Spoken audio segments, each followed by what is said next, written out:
Sa ibang balita, Balikatan Exercises 2026, nalalahukan ng nasa 17,000 mga sundalo, nagsimula na.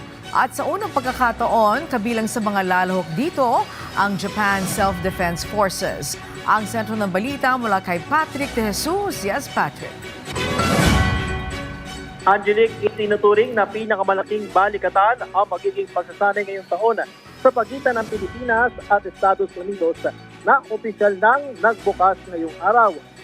Mas pinalawak din kasi ang partisipasyon ng mga katuwang na bansa, kabilang ang Japan, Canada, France, Australia at New Zealand.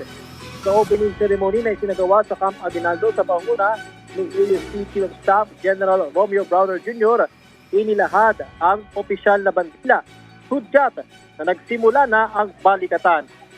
17,000 sundalo ang inaasahang lalahok. 10,000 rito ay mula sa US.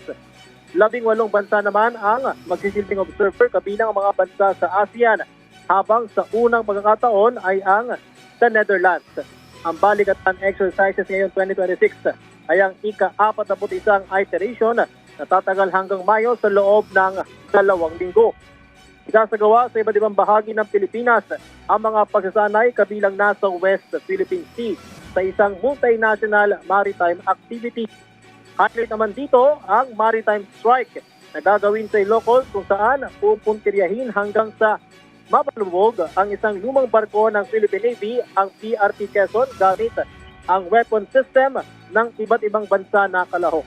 Yan ang pinakuling ulat mula rito sa Camp Aguinaldo. Balik sa iyo, Angelique. Alright, maraming salamat, Patrick De Jesus.